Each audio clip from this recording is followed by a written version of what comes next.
Bonjour, on se retrouve comme tous les mercredis à 13h pour parler d'un film sorti aujourd'hui, sorti ce matin. Ce matin, je suis allé voir Omar la Fraise, qui est le premier film d'un réalisateur algérien, Elias Belkedar, avec Reda Kateb et Benoît Magimel en tête d'affiche. C'est un réalisateur que je connais pas, c'est des acteurs que j'aime bien. Alors, je suis un très très grand fan de Reda Kateb.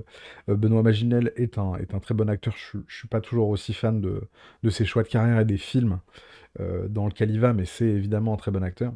J'avais vu la bande-annonce la semaine dernière, j'ai pas du tout entendu parler du film avant de choisir d'aller le voir, mais je trouvais les images incroyablement belles. Yahoo! Pourquoi on l'appelle homme à la fraise? Parce qu'il opère ta dentiste. Alors déjà, j'ai plutôt passé un bon moment, hein, honnêtement c'est chouette.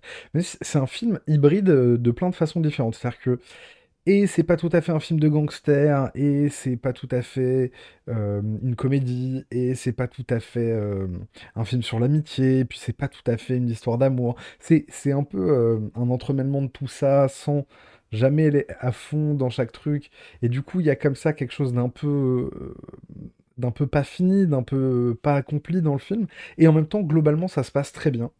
Je vous l'ai dit, je trouve que les lumières sont magnifiques. Il y a une façon de filmer Alger qui est dingue, y compris par des façons dont on n'a pas forcément l'habitude de le voir au cinéma, en tout cas au cinéma en France et au cinéma français. C'est-à-dire ces cités, ces parties un peu plus sombres, en tout cas un peu plus populaires, un peu moins touristiques. Donc il y a cette super lumière, cette super façon de filmer la ville, et y compris de filmer ses habitants de ces mêmes endroits-là. Donc c'est l'histoire comme vous le dit la bande-annonce, de ce gars-là qui est franco-algérien, en tout cas français d'origine algérienne, et qui est visiblement un gangster français parisien, mais qui peut plus retourner à Paris parce qu'il a été condamné et que du coup il finirait en prison s'il remettait les pieds en France, et qui du coup essaye de se construire une nouvelle vie euh, en Algérie, dans le pays d'où sont ses origines, mais sans qu'il y soit vraiment. D'ailleurs, c'est drôle, c'est peut-être le personnage qui parle le moins arabe du film, alors que, y compris Magimel, alors exprès, hein, le personnage de Magimel, qui essaye lui d'aller de l'avant, et donc s'il est coincé dans cette ville-là, et bah il va essayer de s'adapter, et donc il va parler arabe plus ou moins bien, mais au marché, quand il fait ses courses, etc., alors que le personnage de Omar le fait jamais ou quasiment pas. Et je trouve qu'il y a quelque chose de très intéressant dans cette façon-là de montrer ce rapport-là de celui qui potentiellement était un étranger en France, puisque arabe, et donc pas toujours très bien accueilli, mais qui, y compris du pays dans lequel il est originaire, est un étranger aussi, et en fait n'est chez lui vraiment nulle part. Et de nous le mettre avec cette figure de gangster hyper violent, qui a la violence un peu ancrée en lui, et qui sait pas gérer autrement les choses que par des réponses violentes, qui sait pas vraiment faire autre chose qu'être un gangster finalement. Ça rafraîchit le truc, justement, ça fait un peu moins film social très lourd, très costaud. Il y a une vitalité dans ce film. En fait, c'est très particulier parce que d'un point de vue de scénario, c'est quand même pendant très longtemps un film que moi j'appelle des films d'errance. C'est-à-dire, c'est un personnage qui sait pas trop exactement ce qu'il veut. Euh, il n'a pas un but précis, et il essaye comme ça, il virevolte entre situations, et il essaye de survivre un peu malgré lui. Alors là, c'est plutôt survivre à son spleen et au fait que Paris lui manque. C'est un film d'errance, et en même temps, souvent, les films d'errance sont des films très longs, très contemplatifs, qui ont tendance, moi, à m'agacer un peu, à me rendre fou, parce que, ah là là, faites qu'il se passe un truc. Et là, il n'y a pas du tout ça. Alors, c'est d'abord un film assez court, hein, il dure 1h40 à peu près.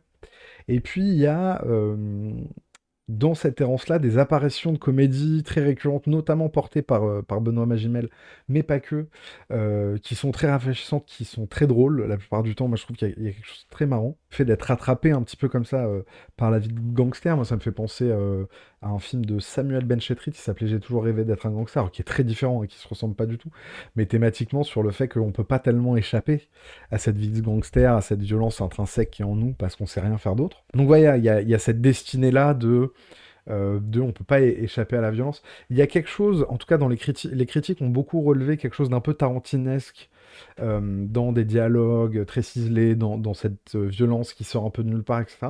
Moi, je trouve que c'est un peu plus profond, un peu plus intelligent, peut-être que, en tout cas que cet aspect-là de Tarantino, et donc notamment chez Pulp Fiction. Alors, non pas dire que Pulp Fiction est bête, mais je trouve que à chaque fois, ça nous raconte quelque chose de ce personnage-là qui est sur une histoire même si elle est floue, elle est évanescente, elle est errante, cette histoire. En tout cas, le personnage est errant. Mais voilà, il y a quelque chose d'assez intéressant. Je les trouve formidables les deux. Et même la troisième actrice, attendez, je vais vous dire son nom, la troisième personne, Meriem Amiar, qui est le troisième rôle titre du film. Les trois jouent hyper bien. Il y a vraiment rythmiquement, il y a quelque chose qui marche extrêmement bien. Et en même temps, vu qu'il n'y a pas tout à fait de scénario, enfin, on ne sait pas trop s'il finit quand il finit. Alors, il y a des événements qui se passent, hein, évidemment, mais il y a ce petit défaut-là. Mais globalement, je trouve ça très bien. Je trouve qu'il y a quelque chose de très intéressant. Il y a aussi une façon de montrer la vitalité de la ville, notamment à travers un genre de gang d'enfants, et je vais pas vous en dire plus, mais que Omar rencontre et qui vont devenir ses alliés, qui sont hyper passionnants, hyper intéressants, y compris dans ce qu'ils ont de plus dark et de plus sombre, mais il y a quelque chose comme ça de... Moi, j'en sais rien, je ne connais pas Alger, je sais pas du tout si c'est vrai, si c'est pas vrai, comment percevoir cette ville et tout ça, mais il y a un regard sur cette ville qui est une ville qui vit et qui va de l'avant. Quoi qu'on en fasse, y compris le rapport à essayer de faire du business, il y a toujours des embrouilles, mais qu'importe. Et il y a vraiment comme ça une direction, une forme de vitalité. Et c'est assez intéressant, notamment d'opposer ça à justement un personnage qui, pendant toute une première partie du film, est plutôt en manque de vitalité, justement, qui est un personnage qui déprime, qui fait rien, et qui reste sur son canapé, qui est bloqué, et que son acolyte, joué par Magimel, essaye de réveiller, essaye de bousculer. Il y a cette beauté-là, Vitalis, il y a évidemment une façon de filmer les paysages, que ce soit les paysages vraiment, la mer, les montagnes, etc., ou la ville, les bâtiments, les cités, qui est hyper intéressante, qui est dans un mélange, comment dire, et, euh, et naturaliste, tout en étant très beau, avec des couleurs assez saturées, avec des couleurs très chatoyantes, en fait, on montre le crade tout en le montrant joli, enfin, c'est assez étonnant, c'est assez intéressant. Donc voilà, je trouve qu'il y a des choses très intéressantes dans Omar la fraise. Je sais pas si j'ai grand chose d'autre à vous dire de plus que ça. Mais super film, honnêtement, je vous le conseille. Enfin, c'est intéressant, quoi. Tous les mercredis à 13h sur Twitch, on parle d'un film sorti le jour même. Aujourd'hui, c'était Omar la fraise. Et la semaine prochaine, ce sera Spider-Man Across the Spider-Verse. Salut, ciao!